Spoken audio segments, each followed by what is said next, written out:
So tell me a little bit about what's going on and what brought you to the stage that you actually think that there is a situation of where you're living.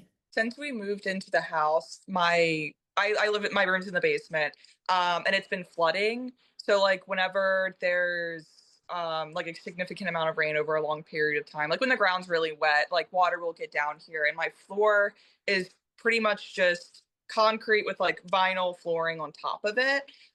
So water gets like trapped under the floor, and that's Okay. kind of like where it sits. But I've like brought up mold to him, and I'm like, I'm concerned with like all the water getting trapped under the floor, that there's mold down here. Um, and every time he just is like, it's concrete and vinyl flooring. Like, there's no way mold can grow there. But I also have like wood paneling as my walls. I'm like, well, wood can grow in wood. Like, mold can grow in wood. Like, there's probably mold down here.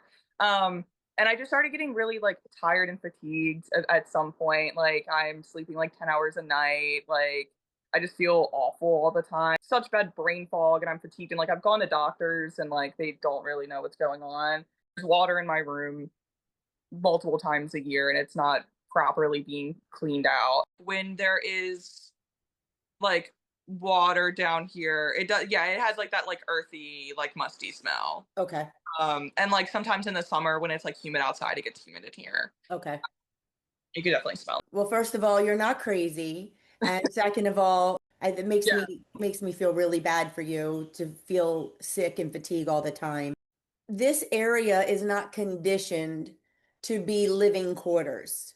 It's conditioned to frequently come in and out of, right? Yeah. Nevertheless, the landlord has a responsibility to allow you to live in a healthy home.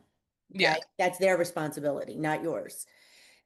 In the pictures that are present online, there was carpet down there, Yeah. but it's not carpet now, it's vinyl. So Yeah. that gives us an indication that maybe there was a flood prior to you, before you renting, and they thought that mold can't grow on vinyl. So we're going to pull out the food source and put down vinyl instead of carpet.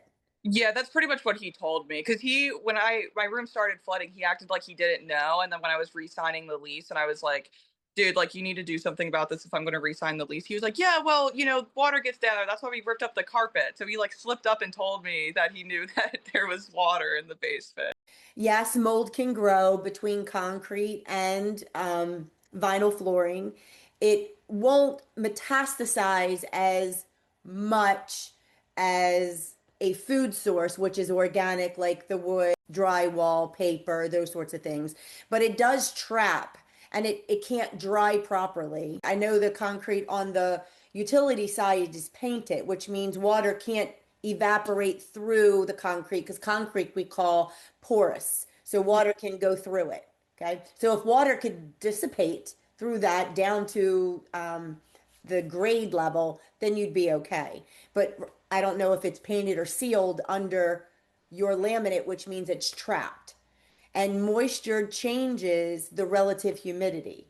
Okay. So even though he thinks he fixed one source of, well, I didn't give it food, I can still give it water, but I didn't give it a food source, so therefore mold can't grow.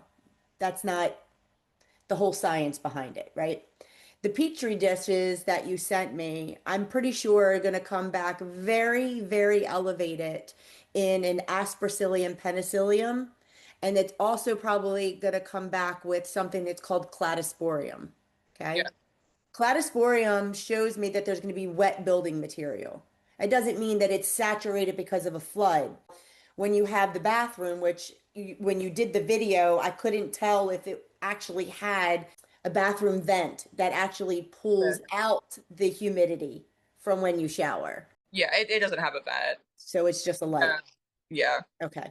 So having every time you shower down there, every time you use, hot sources of water down there, it's going to create a difference in humidity. So I don't want you to think, just because I didn't have a flood, there's not an issue down here. When you opened the back door, you had moss, green moss all over the steps. That tells me it's a very shaded area. Stuff doesn't dry. It Yeah. lingers in that area. The water comes in, so that's the back of the house. The water comes in from the front. Foundation?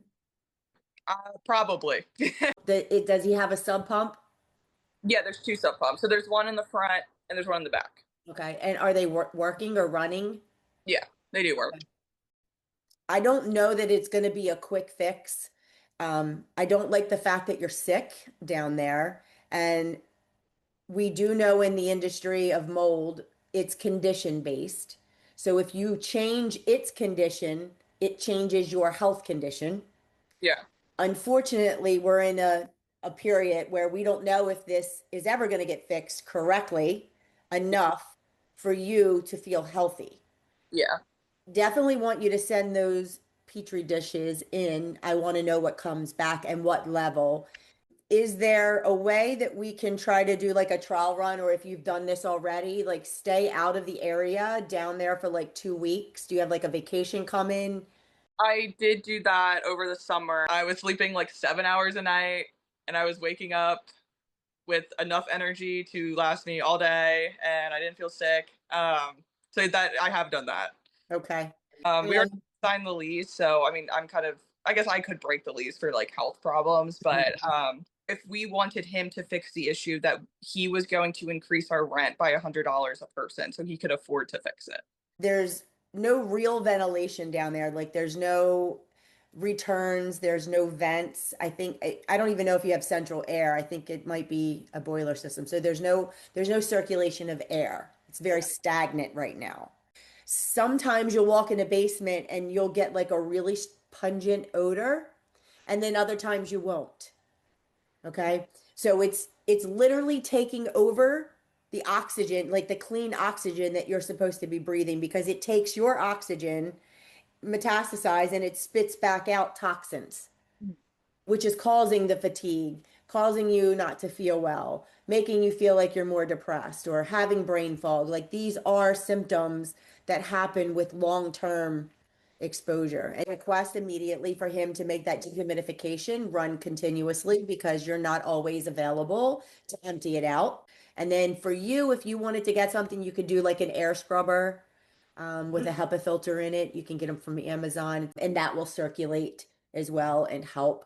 So you're gonna text me when that is done.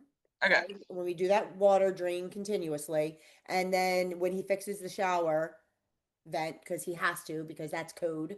Um, and then we'll reconvene maybe like 2 weeks. I want to see if it changes your health at all or how you're feeling.